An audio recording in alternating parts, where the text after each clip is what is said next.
नमस्कार, शाम के 6 बज गए हैं। वक्त हो चुका है लोकतंत्र का। मैं हूं आपके साथ अंकित त्यागी। सोनाली फोगाट की मौत अब एक उलझी हुई कहानी बन गई है। हर घंटे या तो पुलिस को जांच से निकलकर कोई बात सामने आ रही है, जिस तरीके से पुलिस 2 राज्यों की पुलिस में लगी हुई है, या फिर परिवार के लोग कुछ न कुछ दावे कर रहे हैं। जिस दिन गोवा में सोनाली फोगाट की संदिग्ध परिस्थितियों में मौत हुई थी, उस दिन से सोनाली फोगाट और उनके परिवार के बीच जो बातचीत हुई उसके स्क्रीनशॉट भी अब सामने आने लगे हैं। इस स्क्रीनशॉट को परिवार के लोगों ने गोवा पुलिस के साथ शेयर किया है। इस स्क्रीनशॉट से साफ हो रहा है कि जिस रात यानी कि 22 अगस्त की रात सोनाली गोवा में सुधीर और सुखविंदर के साथ पार्टी कर रही थी, उसी रात सोनाली ने परिवार के साथ कुल 6 मिनट 54 सेकंड की बातचीत की। सोनाली के नंबर पर परिवार के किसी सदस्य के कॉल, कई सदस्यों के कॉल किया गया था और वही स्क्रीनशॉट परिवार ने अब पुलिस के साथ शेयर किया है, ये कहते हुए कि कहीं ना कहीं सोनाली को कुछ गलत होने की आशंका थी। एक और स्क्रीनशॉट जो पुलिस के साथ शेयर किया गया है वो 22 अगस्त की रात को ही सोनाली का 9:43 के कॉल का है, जो सोनाली ने फोन नहीं उठाया। फिर 1 मिनट बाद 9:44 में 5 सेकंड तक बात हुई है। अब परिवार के लोगों का दावा है कि जब उनकी बातचीत हुई तो सोनाली बिल्कुल स्वस्थ थी, उसे कोई परेशानी नहीं थी। लेकिन 23 अगस्त को जब सोनाली को कॉल किया जा रहा था तो उसे बार बार काटा जा रहा था। मेरे सहयोगी प्रियांक इस वक्त हमारे साथ जुड़ रहे हैं। प्रियांक, क्या क्या और अभी इन डिटेल से निकल कर आया है और किस तरफ जा रही है जांच? जी देखिए अंकित, जाहिर सी बात है गोवा पुलिस अभी हरियाणा में कैंप करती है और परिवार वालों का बयान ले लिया गया है और ये वो स्क्रीनशॉट है जो परिवार वालों ने अपने सबूत के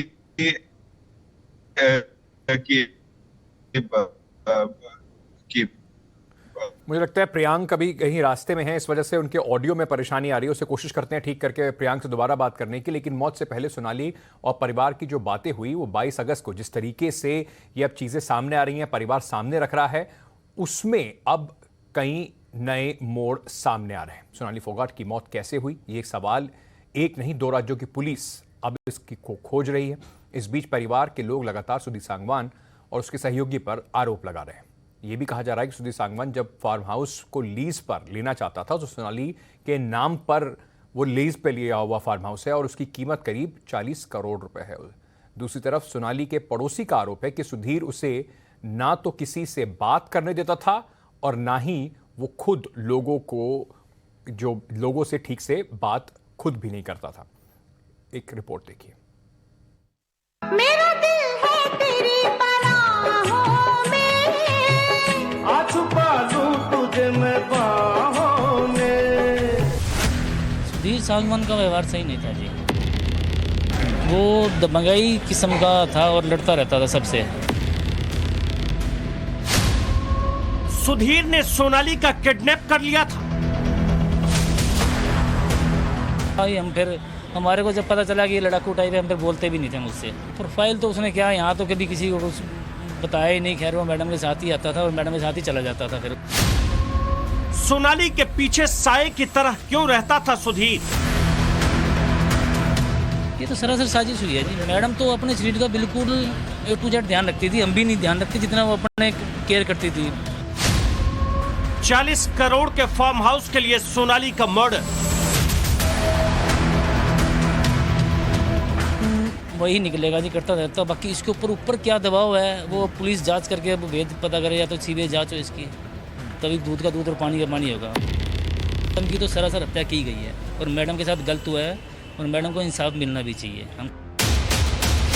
सोनाली फोगाट की मौत का रहस्य हर घंटे उलझता जा रहा है। पहले ड्रग्स और ब्लैकमेलिंग की बात और अब करोड़ों के फार्म हाउस का एंगल। पिछले 3 साल से सुधीर सांगवान कहने को सोनाली फोगाट का पीए था, लेकिन असल कहानी इससे कहीं ज्यादा खतरनाक और चौंकाने वाला है। गोवा और हरियाणा की पुलिस मौत की एक एक गुत्थी को सुलझाने में जुटी है और इस दौरान जितनी बातें, जितने रहस्य, जितनी कहानी, जितनी साजिश सामने आ रही है, वो इस पूरे केस की गुत्थी को पहले से ज्यादा उलझा दिया है। और इस सब के पीछे है सोनाली फोगाट का हिसार के संत नगर वाला फार्म हाउस। सोनाली के फार्म हाउस पर सुधीर सांगवान की नजर थी। सुधीर फार्म हाउस के कागज अपने नाम बनवाए थे। सुधीर 20 साल की लीज पर फार्म हाउस अपने नाम चाहता था। सिर्फ 60,000 सालाना पर एग्रीमेंट तैयार करवाया था। और एंगल सामने आ रहा है कि सुधीर सांगवान ये काफी बड़ा फार्म हाउस है, इसकी भी प्रॉपर्टी वो हड़पना चाहते थे। क्या कुछ आपको इस चीज में पता लग पाया है? हाँ, कुछ डॉक्यूमेंट उसने तैयार करवाए हुए थे लीज पे लेने के लिए। 18 साल तक की कोई लीज का डॉक्यूमेंट तैयार कर, वो हमें अभी रिसेंटली 2-3 दिन में ही पता चला और वो डॉक्यूमेंट हम ले आए वहाँ से और सदर थाना SHO को भी दिखाए हैं और वो गोवा पुलिस यहाँ आई है इन्वेस्टिगेशन के लिए, उनको भी वो दिखाए हैं। पुलिस को शक इसलिए भी हो रहा है क्योंकि सुधीर सांगवान ने फार्म हाउस के लीज पेपर सिर्फ तैयार ही नहीं करवाए थे, सिर्फ 5,000 रुपए महीने यानी कि 60,000 रुपए सालाना देकर ही सोनाली का फार्म हाउस लीज पर लेना चाहता था। इसीलिए पुलिस की जांच का दायरा भी लगातार बढ़ रहा है और जहां जहां सोनाली की संपत्ति है वहां वहां जांच की जा रही है। एक कहानी ये भी है कि जहां जहां सोनाली जाती थी सुधीर उसके साथ रहता था, वो चाहे हिसार हो या गुरुग्राम या फिर गोवा। सोनाली को करीब से जानने वाले और उनके पड़ोसी सुधीर को तो नहीं पहचानते थे, लेकिन उसके व्यवहार को अच्छी तरह से जान गए थे। अपने आप को क्या बताता था, वो क्या है वो सुधीर सांगवान जो है, अपने को प्रोफाइल बताता था, अपने को क्या करके पेश करता था वो लोगों के सामने? नहीं, प्रोफाइल तो उसने क्या, यहाँ तो कभी किसी को बताया ही नहीं। खैर वो मैडम के साथ ही आता था और मैडम के साथ ही चला जाता था। फिर वो हमारे को दिखता था तो यहाँ खड़ा हो गया, कभी ऐसे चल जाता था। उसको सामान लेने के लिए वही जाता था सुधीर सांगवानी, मैडम को जो भी सामान लाता था। तो बाकी अपना इतना इससे वास्ता पड़ता भी नहीं था। जिस तरह की बात सामने आ रही है कि सोनाली को हार्ट अटैक हुआ है, हालांकि पुलिस ने हत्या का मामला दर्ज किया, आपको क्या लगता है एक पड़ोसी के नाते, पुराने जानकार के नाते, क्या सोनाली जी के साथ कोई साजिश हुई है? ये तो सरासर साजिश हुई है जी। मैडम तो अपने शरीर का बिल्कुल A to Z ध्यान रखती थी, हम भी नहीं ध्यान रखते जितना वो अपने केयर करती थी। मेंटेनेंस अपने शरीर के ऊपर जैसे जो ध्यान करता है ना पूरा, तो वो पूरा ध्यान रखती थी। हार्ट अटैक का तो मतलब ही नहीं है कि उसको कुछ बीमारी भी नहीं थी उनको। सोनाली की मौत सामान्य है या साजिश, अभी तक पुलिस भी इस पर कुछ भी खुलकर बोलने से बच रही है। गोवा पुलिस अब उस वकील से भी जानकारी जुटा रही है जिसने सोनाली के फार्म हाउस का एग्रीमेंट तैयार करवाया था। इस बीच टाइम्स नाउ नवभारत को सोनाली के पड़ोसी ने जो बताया उससे साफ है कि सोनाली के पास संपत्ति की कमी नहीं थी, इसीलिए अब इस पूरे केस में संपत्ति का एंगल भी खुलकर सामने आ गया है। साजिश में सुधीर का कितना बड़ा हाथ है, क्योंकि आप लोग उसको देखते थे, आप उसका व्यवहार जानते थे? मेन वही निकलेगा जी, करता रहता। बाकी इसके ऊपर क्या दबाव है वो पुलिस जांच करके भेद पता करे, या तो सीबीआई जांच हो इसकी, तभी दूध का दूध और पानी का पानी होगा। मैडम की तो सरासर हत्या की गई है और मैडम के साथ गलत हुआ है और मैडम को इंसाफ मिलना भी चाहिए, हम तो ये कहते हैं। सोनाली का अगर पर्सनल की बात करें तो इस मकान के अलावा और गली में कुछ और उसकी प्रॉपर्टी है, उनकी अपनी प्रॉपर्टियाँ हैं मैडम की, बहुत है प्रॉपर्टियाँ, दुकानें हैं उनकी, ये पूरी फोगाट फैमिली की दुकानें हैं, 20-25 दुकानें हैं, सारी फैमिली की हैं उनकी। प्रॉपर्टी तो अच्छी है, उनका फार्म हाउस भी है, ज़मीन भी है, ये मकान है उनका संतनर में जो रहती थी जहाँ पे। प्रॉपर्टी तो अच्छी है उनके पास। तो ये पड़ोसी हैं, इनका कहना है कि सुधीर सांगवान की जो व्यवहार था वो जब इस मोहल्ले में आता था एक दबंगाई वाला व्यवहार था। लोगों को सोनाली फोगाट से बात नहीं करने देता था वो। अगर सोनाली की बात करें तो इस गली में काफ़ी सारी उनकी प्रॉपर्टी है, इस मकान के अलावा और कई दुकानें हैं इस एरिया में जो सोनाली फोगाट के नाम है और उनके परिवार के नाम पे यहाँ पे काफ़ी सारी प्रॉपर्टी है। और सोनाली, अब दिल्ली की राजनीति की बात करते हैं, जहां पर बीजेपी और आम आदमी पार्टी की लड़ाई जो रोज रोज चैप्टर बाय चैप्टर चल रही है, उसमें तेजी रोज आ रही है। कभी स्कूल को लेकर तो कभी शराब के ठेकों को लेकर रोज बवाल रहता है। ये राजनीतिक लड़ाई और वार पलटवार लगातार जारी है, विधानसभा के अंदर भी और बाहर भी। आज एक बार फिर से आम आदमी पार्टी और बीजेपी ने एक दूसरे को निशाने पर लिया और मुद्दा था वर्चुअल स्कूल का। आज के दिन क्या क्या हुआ, साथ में एलजी को भी जोड़ लिया गया है, उनको भी लपेट लिया गया है। इस रिपोर्ट में देखिए। नहीं चलेगा, नहीं चलेगा, नहीं चलेगा।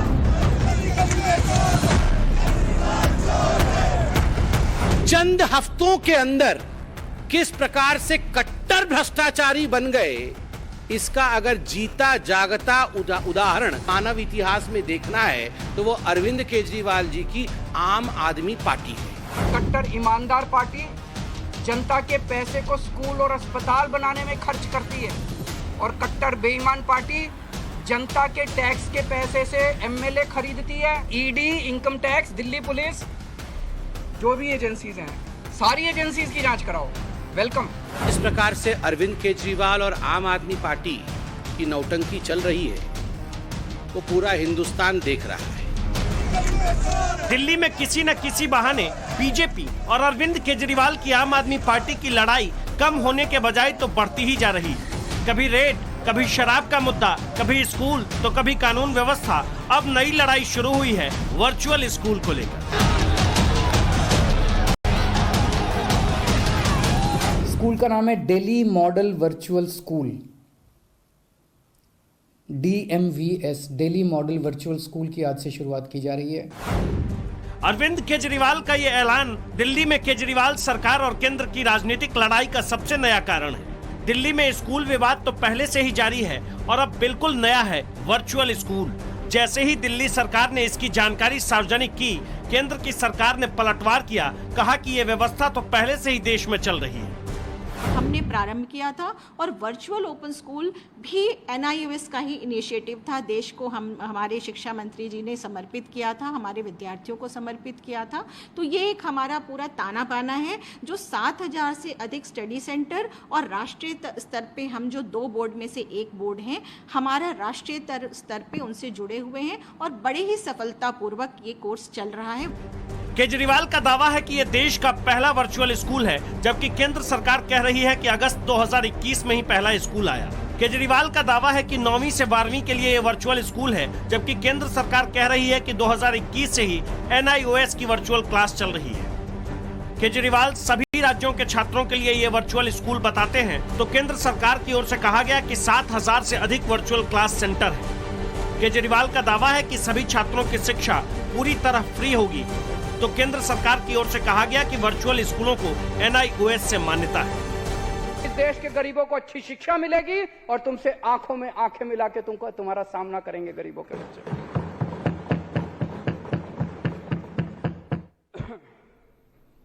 पहले कहते थे केजरीवाल ने एक भी स्कूल नहीं बनाया, केजरीवाल ने एक भी स्कूल नहीं बनाया, केजरीवाल ने एक भी स्कूल नहीं बनाया। आजकल कहते हैं केजरीवाल ने ज्यादा स्कूल बना दिए, केजरीवाल ये मतलब मैं समझ नहीं पा रहा। ये मैंने कहा कि जो कट्टर बेईमान पार्टी है इस देश की, वो अनपढ़ लोगों की पार्टी है, डिग्री नहीं है उनके पास, समझ नहीं है उनके, बेवकूफों की भी पार्टी है। दिल्ली में पहले से ही कई मुद्दों पर दोनों ही पार्टी आमने सामने है। अब फिर से बीजेपी ने केजरीवाल और आम आदमी पार्टी के खिलाफ बोलना शुरू किया, जिसमें स्कूल क्लासरूम घोटाला को लेकर आरोप है, शराब नीति को लेकर आरोप है और भी कई मुद्दे हैं जिस पर सीधे सीधे दोनों पार्टी एक दूसरे के आमने सामने है।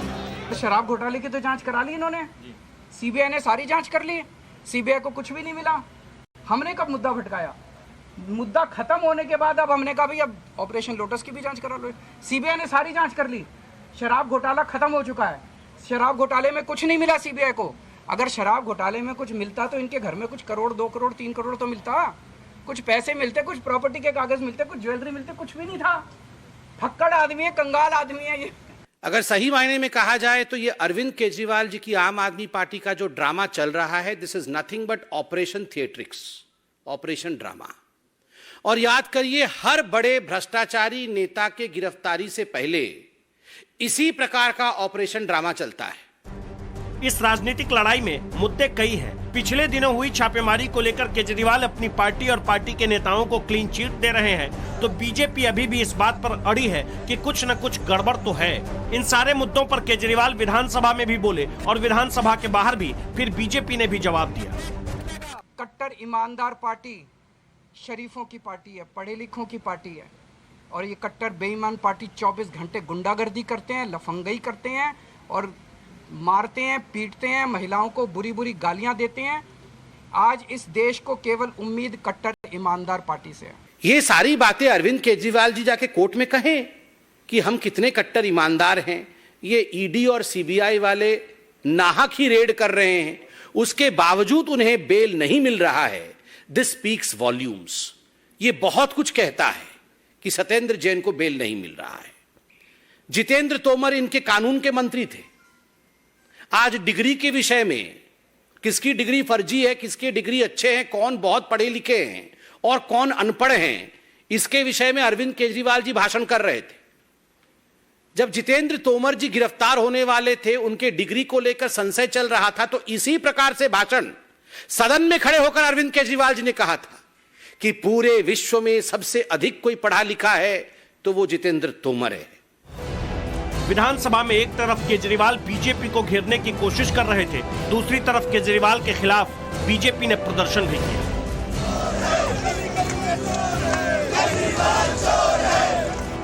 दिल्ली विधानसभा के बाहर बीजेपी का हंगामा आप ये देख सकते हैं। सुरक्षा के लिए बैरिकेड लगा दिए गए हैं और पूरा ये जो रास्ता है जो विधानसभा की तरफ आता है उसे बंद कर दिया गया है। वजह साफ है कि बीजेपी के कार्यकर्ता बाहर प्रोटेस्ट कर रहे हैं। इसके अलावा अरविंद केजरीवाल का पुतला भी बाहर बीजेपी कार्यकर्ताओं द्वारा फूका गया है और वो ठीक विधानसभा के गेट के बाहर यहाँ प्रोटेस्ट हुआ है, जहां से विधानसभा की एंट्री शुरू होती है और तमाम जो विधायक हैं, मुख्यमंत्री हैं, डिप्टी सीएम हैं, तमाम इसी रास्ते से दिल्ली विधानसभा पहुंचते हैं।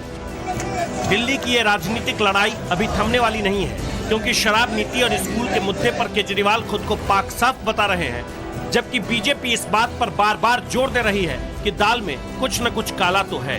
Bureau report, times now, Navbharat. इस वक्त एक ब्रेकिंग न्यूज आ रही है। बिहार में गठबंधन क्या बदला, जेडीयू के तेवर भी देखिए कैसे बदल गए हैं और उसका सबूत है ये पोस्टर। इस तस्वीर में आपको जेडीयू कार्यालय के बाहर एक लगी पोस्टर दिखाते हैं। पार्टी ऑफिस के बाहर और अंदर बड़े बड़े होर्डिंग लगे हैं और इन होर्डिंग के जरिए नीतीश कुमार को राष्ट्रीय स्तर पर दिखाने की कोशिश की जा रही है। बात यही थी कि अब नीतीश कुमार ने सोच लिया है कि वो राष्ट्रीय स्तर पर 2024 में वो बड़े नेता के बन के उभरेंगे। पटना में 2, 3 और 4 सितंबर को जेडीयू की राष्ट्रीय परिषद की कार्यकारिणी और राज्य कार्यकारिणी की बैठकें होने वाली हैं। उससे पहले नीतीश कुमार के चेहरे को राष्ट्रीय पटल पर लाने की कवायद शुरू हो गई है। पटना में जेडीयू दफ्तर के बाहर हमारे संवाददाता साकेत ने इन पोस्टर्स को जब देखा तो उनकी ये रिपोर्ट आप देख लीजिए। बिहार के सत्ता का समीकरण बदला तो अब राजनीतिक पार्टियों की भाषा भी बदल गई है और राजनीतिक पार्टियों के तेवर भी बदल गए हैं। ये मैं इसलिए कह रहा हूं कि अभी मैं जेडीयू के प्रदेश कार्यालय में मौजूद हूं और यहां पर देखिए अब बड़े बड़े होर्डिंग्स और पोस्टर्स जो हैं वो लग रहे हैं और इन होर्डिंग्स और पोस्टर के जरिए अब दिल्ली की सियासत जो है वो करने की कोशिश यहां पर जेडीयू के तरफ से है। आप देखिए ये एक बड़ा सा होर्डिंग है, आश्वासन नहीं सुशासन, ये इस होर्डिंग पर आप देखिए लिखा हुआ है। वहीं दूसरी तरफ जो एक और होर्डिंग है वो देखिए आप, ये लिखा हुआ है प्रदेश में दिखा देश में दिखेगा। यानी कि अब जो केंद्र की राजनीति की बात लगातार हो रही है नीतीश कुमार को लेकर, उसे ये दिखाने की कोशिश है पोस्टर्स के जरिए और कहीं ना कहीं वही इस पोस्टर में दिख रहा है। जो महागठबंधन की सरकार अब बिहार में बनी है उसके बाद जो अब बदलाव है वो अब पोस्टरों में भी दिख रहा है। अभी भी देखिए ये पोस्टर लगाया ही जा रहा है। कई लोग जो यहाँ पर आप देखिए मजदूर है वो पोस्टर्स को लगा रहे हैं। यानी कि बदलाव की जो तस्वीर है वो अब दिखनी शुरू हुई है। पोस्टर के जरिए भी अब राजनीतिक पार्टियां अपनी बात अपने मन में जो उनका एजेंडा है उसे सामने लाने की कोशिश है। और बाहर भी ये जेडीयू कार्यालय के बाहर की तस्वीर हम दिखाते हैं। यहाँ भी देखिए कई जो होर्डिंग्स है वो आपको यहाँ पर दिखेंगे। बड़े बड़े बैनर्स होर्डिंग्स जो है वो बदले जा रहे हैं। यहाँ पर जुमला नहीं हकीकत, सीधे तौर पर जो लगातार आरोप जो विपक्षी पार्टियों के तरफ से होता रहा है कि जुमलाबाजी जो है वो हो रही है, उसे इस पोस्टर के जरिए बताने की कोशिश है कि ये जुमला नहीं होगा, अब हकीकत सामने आएगी। वहीं दूसरी तरफ आगाज हुआ, बदलाव होगा। ये देखिए आप नीतीश कुमार की तस्वीर के साथ ये जो होर्डिंग्स है वो आपको दिखेंगे। चलिए आगे बढ़ते हैं। बीजेपी की नेता की हत्या के पीछे कौन? सीसीटीवी फुटेज की जांच में पुलिस लगी हुई है और हरियाणा में ये जो हत्या हुई है इसके बारे में बात कही जा रही है कि अब सीसीटीवी फुटेज से शायद ये मामला सुलझ जाए।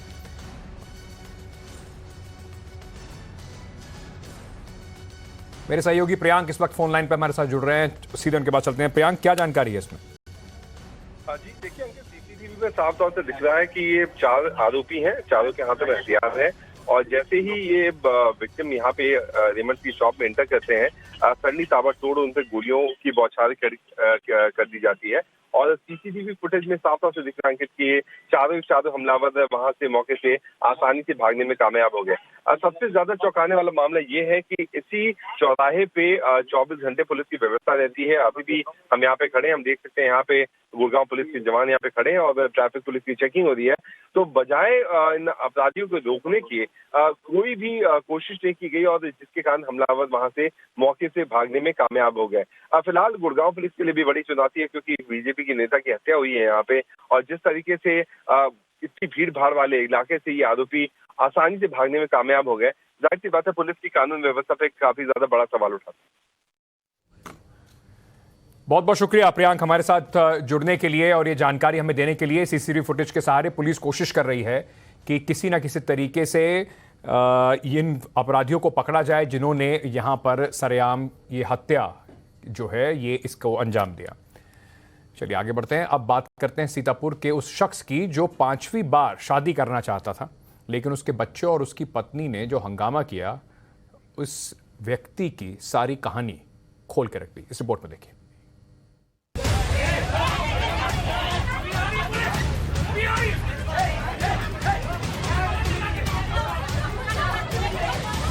रात के वक्त में मारपीट की यह तस्वीर सीतापुर की है।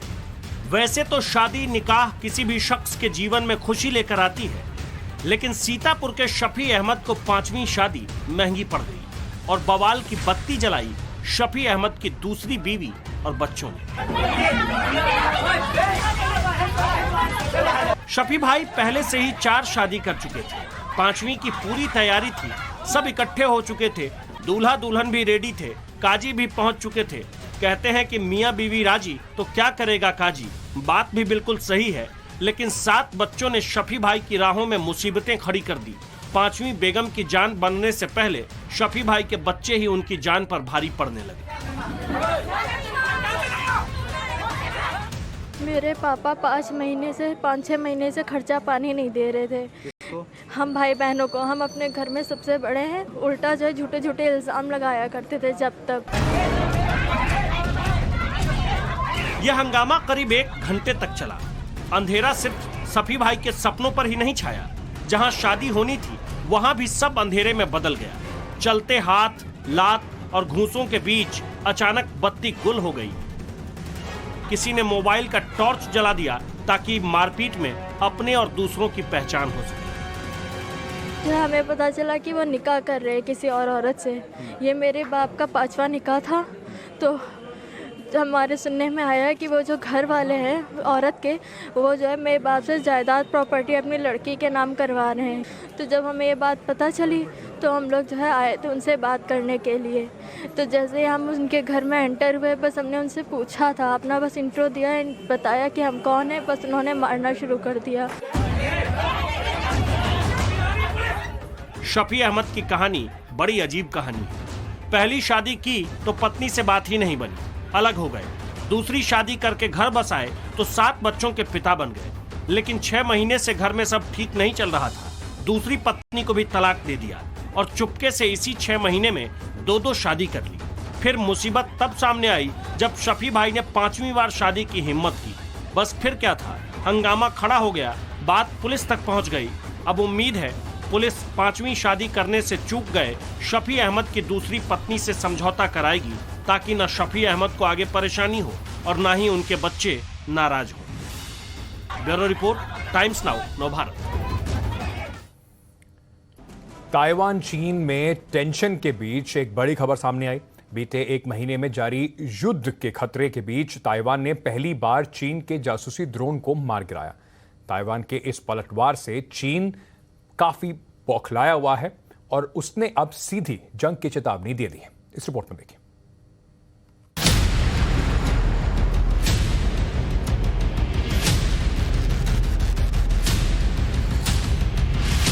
ताइवान ने मार गिराया चीन का जासूसी ड्रोन।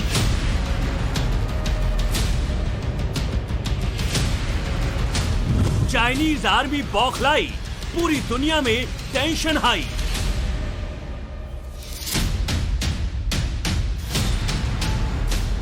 वार्निंग फेज खत्म, डायरेक्ट वॉर शुरू।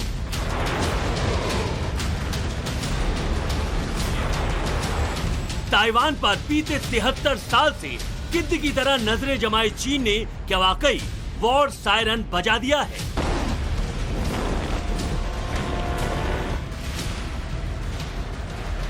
अगस्त के महीने में चीन के बेहिसाब मिसाइलें दागने, लड़ाकू विमानों को उड़ाने और समंदर में युद्धपोतों को दौड़ाने के बाद ताइवान ने भी अब तक का सबसे बड़ा पलटवार किया है। ताइवान की सेना ने पहली बार एक चाइनीज ड्रोन को मार गिराया, जिसने उसके आसमान में घुसपैठ करने की हिमाकत की। ताइवान का ये एक्शन प्रेसिडेंट के उस बयान के बाद सामने आया, जिसमें उन्होंने दो टूक कहा कि ताइवान न तो उकसावे में आएगा और न ही उकसाएगा, लेकिन अगर उसे बेवजह छेड़ा गया तो दुश्मन को छोड़ा भी नहीं जाएगा। इंटरनेशनल मीडिया रिपोर्ट्स के मुताबिक ताइवानी सेना ने किनमैन द्वीप के आसमान में उड़ रहे ड्रोन को मार गिराया है। इसे लेकर ताइवान की किनमैन डिफेंस कमांड ने बयान भी जारी किया है।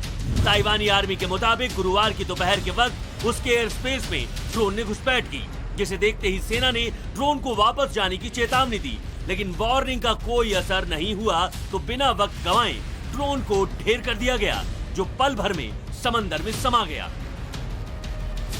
इससे पहले मंगलवार को पहली बार ताइवान की सेना ने चाइनीज ड्रोन को वार्निंग फायर कर वापस भगा दिया था।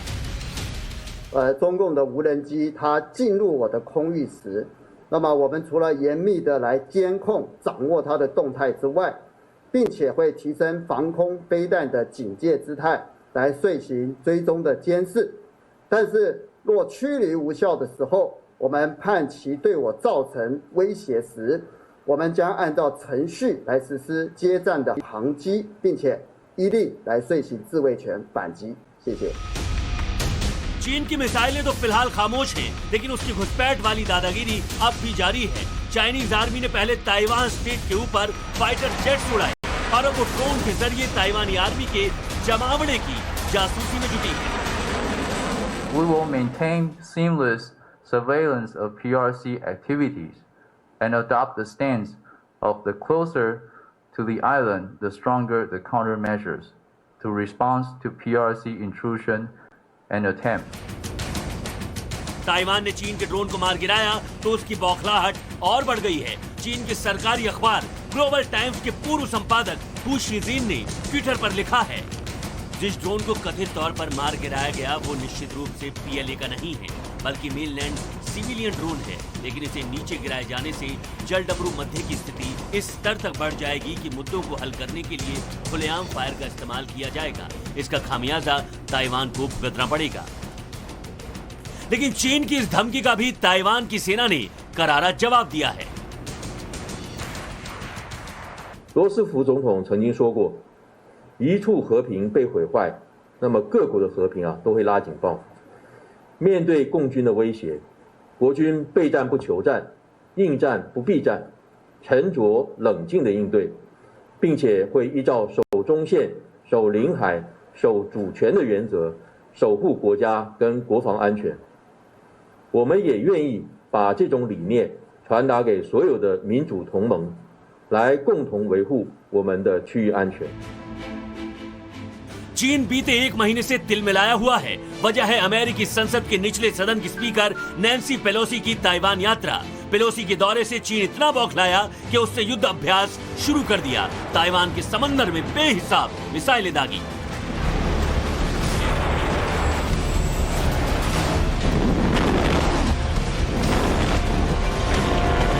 लाइव फायर ड्रिल के बीच चाइनीज लड़ाकू विमान और युद्धपोतों ने बार बार ताइवान की सरहद के अंदर घुसपैठ की।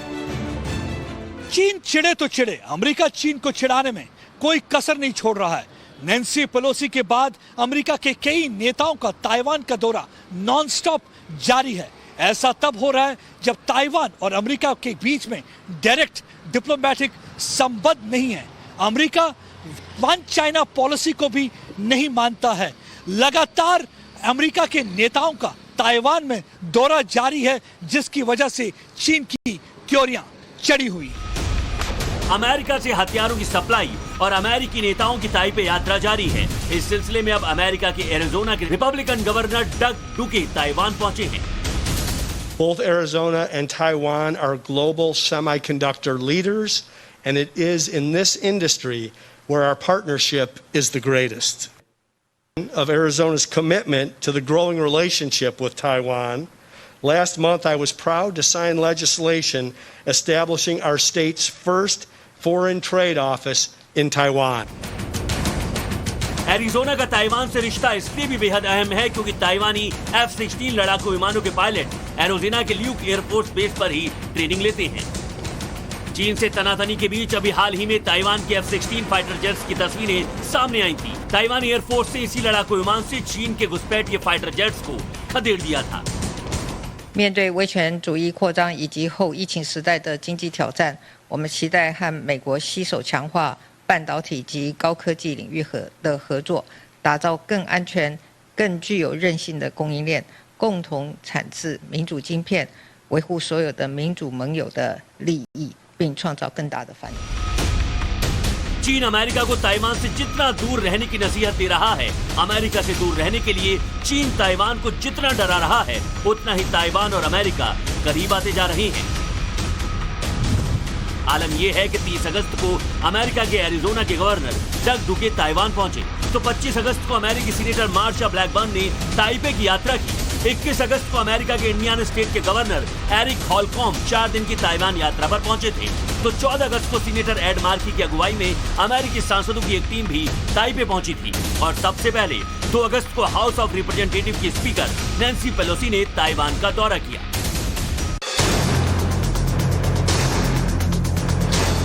अमेरिकी नेताओं के दौरों ने चीन की दुखती रग पर हाथ रख दिया है। ऐसे में अब चीन की कम्युनिस्ट सरकार ताइवान पर आर पार की चेतावनी दे रही है।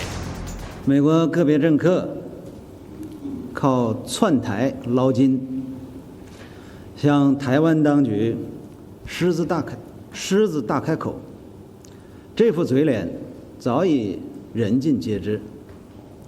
民进党当局挥霍老百姓血汗钱，已经沦为美国政客谋取私利的取款机。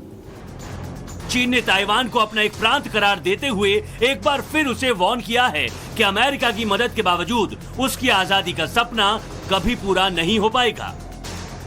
चीन की विस्तारवादी नीतियों से पूरी दुनिया वाकिफ है। तिब्बत पर वो कब्जा कर चुका है और अब उसकी नजर ताइवान पर है। दुनिया की सबसे बड़ी आबादी वाले इस देश का अपने भूगोल में इजाफे का उतावलापन सालों पुराना है और इसके लिए वो इंसानियत और मानवाधिकारों की हत्या से भी बाज नहीं आता। चीन और मानवाधिकार दो विपरीत धुरी हैं। मानवाधिकारों का कत्ल बीजिंग की कम्युनिस्ट सत्ता की आदत है, जिसकी तस्दीक संयुक्त राष्ट्र की ताजा रिपोर्ट ने भी की है। मानवाधिकारों के लिए संयुक्त राष्ट्र की उच्चायुक्त मिशेल बैचलेट ने अपनी आखिरी न्यूज कॉन्फ्रेंस में भी चीन पर बड़े सवाल खड़े किए। यूनाइटेड नेशंस के मुताबिक चीन ने शिनजियांग प्रांत में मानवाधिकारों का गंभीर उल्लंघन किया है। चीन सरकार ने आतंकवाद के खिलाफ जंग के नाम पर उइगरों और दूसरे अल्पसंख्यक मुस्लिम समुदायों पर जुल्म किया है। 2017 से 2019 के बीच करीब 10 लाख उइगरों को जेलों में बंद कर दिया गया। 48 पेज की रिपोर्ट में उइगरों पर जुल्म को चीन का मानवता के खिलाफ अंतर्राष्ट्रीय अपराध बताया गया है।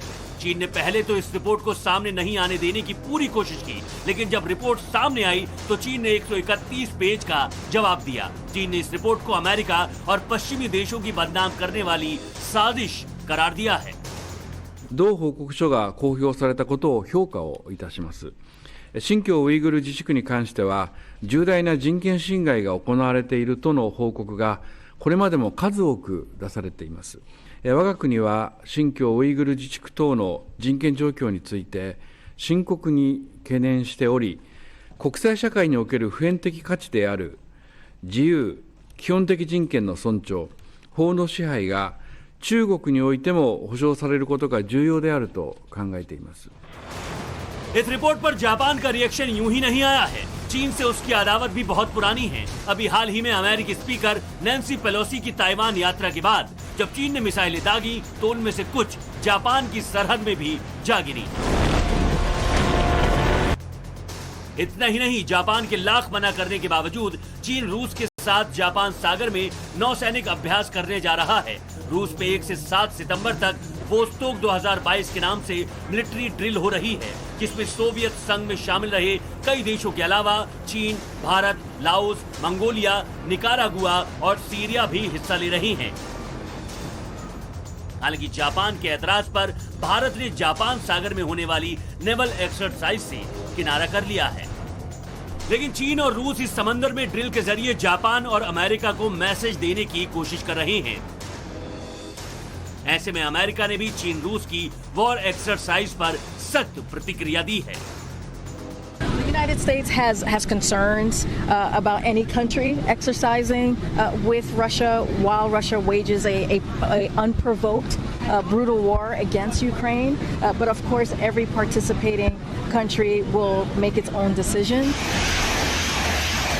यूक्रेन से रूस की जंग शुरू होने के बाद से ही अमेरिका इस तरह की वार्निंग देता रहा है, लेकिन इससे बेपरवाह रूस बीते 6 महीने से यूक्रेन पर नॉन स्टॉप रॉकेट और मिसाइल दाग रहा है। इन दिनों यूक्रेन के बाद ताइवान में नया वॉर फ्रंट खुल चुका है। 24 फरवरी से यूक्रेन पर लगातार रूसी हमले जारी हैं। हालांकि अमेरिका इस जंग में सीधी तरह से शामिल नहीं है, लेकिन अमेरिका और नेटो से जुड़े हुए मुल्क लगातार यूक्रेनी फौज की जबरदस्त मदद कर रहे हैं। इसी मदद की वजह से यूक्रेन रूस का जमकर मुकाबला कर पा रहा है। रूस ने 24 घंटे पहले ही यूक्रेन पर भीषण हमला किया। रूस के रक्षा मंत्रालय ने इस अटैक में यूक्रेन के 4 लड़ाकू विमानों को तबाह करने का दावा किया है। За двое суток безуспешных атак на Николаево-Криворужском и других направлениях украинские войска потеряли 4 боевых самолета, 2 Су-25, 1 Су-24 и 1 МиГ-29. Сбиты в воздухе 3 украинских вертолета Ми-8. Российскими войсками уничтожено 63 украинских танка, 59 боевых машин пехоты, 48 других боевых бронированных машин, 14 пикапов с крупнокалиберными пулеметами и более 1700 украинских военнослужащих. रूस से यूक्रेन पर IAEA टीम के दौरे के बीच जापोरिजिया न्यूक्लियर प्लांट पर भी अटैक का आरोप लगाया है। यूक्रेन पर हमला बोलने के बाद यूरोप के सबसे बड़े न्यूक्लियर प्लांट पर रूस का कब्जा है। रूस और यूक्रेन दोनों ही इस प्लांट पर हमले का आरोप एक दूसरे पर लगाते रहे हैं, जिसे देखने IAEA की टीम जापोरिजिया पहुंच चुकी है। बहरहाल यूक्रेन के बाद अब ताइवान में भी वॉर फ्रंट खुल चुका है। आलम यह है कि वार्निंग फेज खत्म होने के बाद सीधी जंग का सायरन बज चुका है। ब्यूरो रिपोर्ट, टाइम्स नाउ, नव भारत।